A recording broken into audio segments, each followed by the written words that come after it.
Hi and hello there, Sagittarius! Welcome new subscribers, returning tambayers. Thank you sa inyong walang sawang love and support for me. At kung hindi niyo pa na-subscribe po tayo other channel, link is down below sa ating description box. If interested, just click that link. At may ina-upload din tayo na collective readings araw-araw doon sa ating other channel. And yun nga, wala tayo ditong gender ba, lalaki, LGBT. Everybody ay welcome. Cross-watchers ni Saji, welcome ka rin. May Saji placement sa kanilang natal/birth chart. Welcome din kayo. So for today's reading, we're gonna do the no contact situation. So possible na makakuha tayo ng 1 to 2 energies na most clinging sa inyong energy. So pwede natin makita yung nasa thoughts niya, malaman yung mga iniisip niya if meron man about you guys. Possible movements, actions no in the future para sa inyong connection. Let us see. Okay, so Archangel Michael, thank you so much.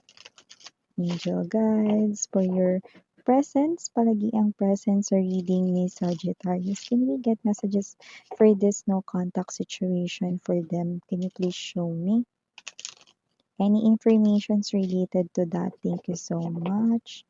No contact situation. Possible movements, actions, meron po ba? Nasa thoughts po ba ng energy ni ito si Sagittarius? Anong nilalaman ng thoughts niya about Sagittarius? Any plans in the future involving my Sagittarians out there? Can you please show me? Sagittarius.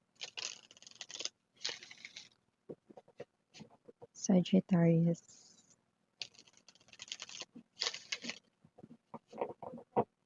Okay. So let us see what we have here for you, Saji. So you do have here the energies of the rose ceremony. Judgment energy. We have here the producer. We also have here the self-elimination or the Eight of Flutes, the hot seat, Ace of Mirrors, the Lovers, bottom of the deck, First Dates, Ace of Rings, Keep It Chill, and the Moon energy.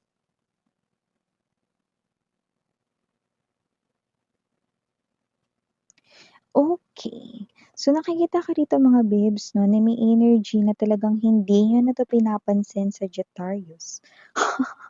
Dahil meron na kayong bagong kinakausap ngayon, bagong kinahuhumalingan, bagong crush, bagong ka-connect, na whether kayo na or hindi pa kayo mag-on, pero papunta na kayo sa exciting part na yon. Yung iba naman pwede mag-on na kayo, na basta this is you, may iba na kayo ritong nagugustuhan, may iba na kayo ritong binibigyan ng atensyon, no? Pero nakikita ko dito na itong person na 'to, no, ay wala ka na talagang pakialam, 'yan, no, dito sa kung sino man 'tong lumabas sa reading ninyo, no. Kabaliktaran ng ina-act mo or kabaliktaran ng binibigay mong energy, ito namang ex mo rito, no, is someone here na nakikita ko ritong gustong magkumahog na bumalik sa'yo rito, Sagittarius, no? But this person right here, kung sino man ito, no?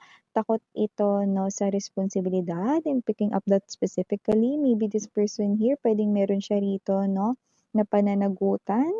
Possible kasing malandi siya with the fresh meat. Puwedeng nagkaroon ito ng pananagutan 'no, sa kanya ritong kinasama, sa kanya ritong naging third party at mukhang gusto niya itong takasan. 'Yan 'no, kaya maaaring ito ay nagkukumahog pabalik na dahil takot sa responsibilidad. Yun ay maaaring specific sign and clue for someone watching 'no.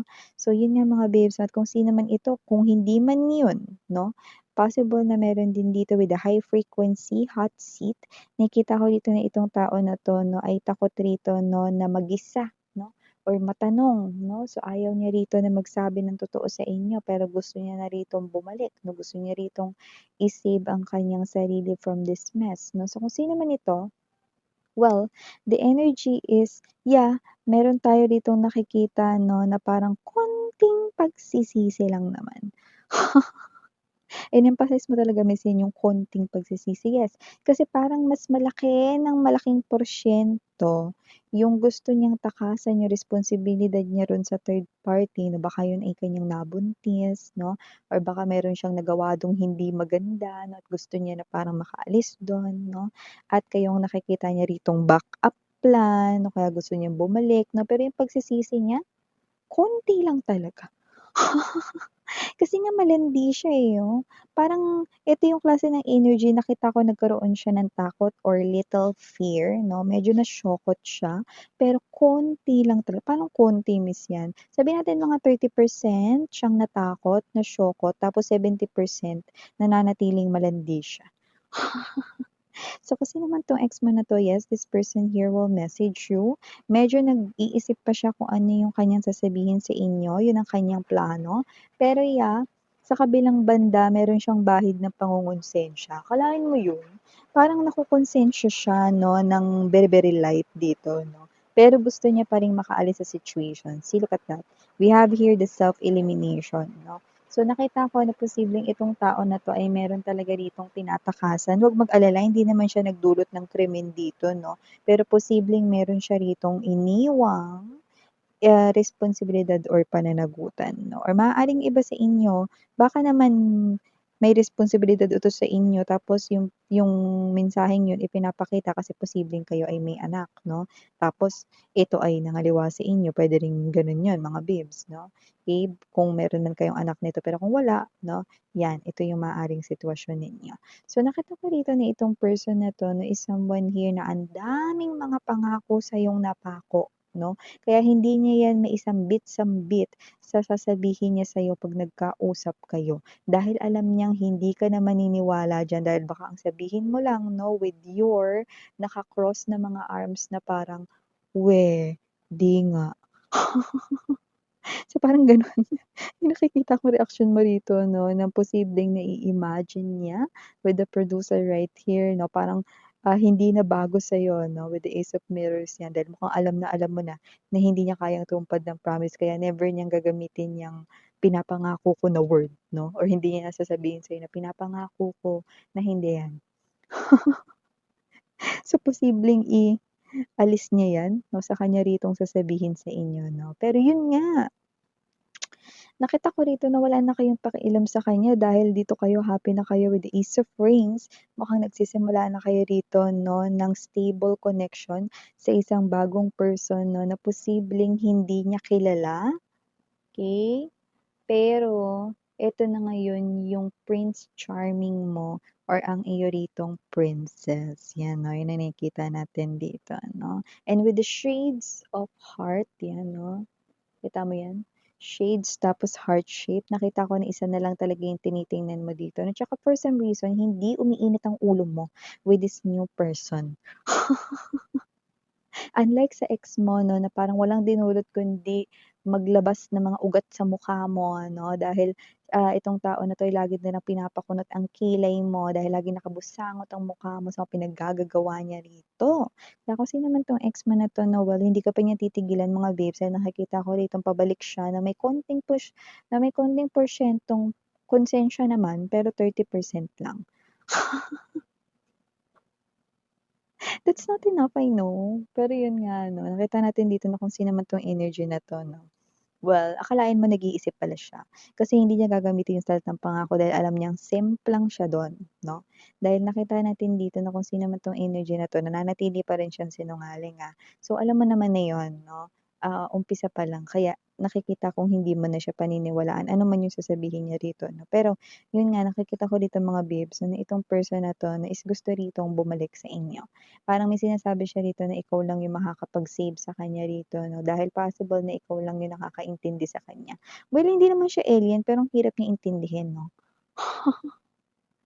Kasi nga, parang may mga bagay siya ditong paulit-ulit niyang ginagawa na parang nakakainis, na nakakabwisit 'no, na parang kahit ilang beses mo siyang sinabihan 'no, wala talagang nangyari ta's parang namuti na lang yung mata mo, hindi pa rin siya nagbago ta's eto na naman siya 'no, magbabalik sa'yo, 'di ba?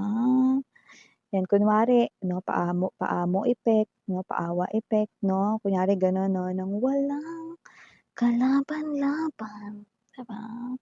So, kung sino man 'to puwedeng maging actor, actress siya 'no, habang kausap ka niya rito 'no, pero wa effect 'no, kasi parang yun nga yung magiging reaksyon ninyo, "Weh, 'di nga." Parang, "Wag ako."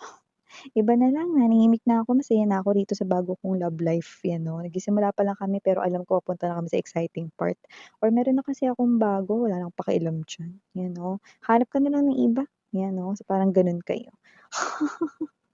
Well, nakita ko 'no, na meron talaga kayong spark nung bago, kasi with the Lover's energy nakita ko rito, 'yan 'no, na parang unlike your ex, itong bago eh, mukhang tinutupad niya ang lahat ng sinasabi niya sa'yo, 'no? So, ito ay talaga naman na mas dagdag pogi points at ganda points 'no, sa kanya, sa inyo. See, ito yung mga messages right here for you, Saji. Thank you so much again, and Miriana on me for the girls and Yana Duna for the boys. Sarang love and light. Annyeong.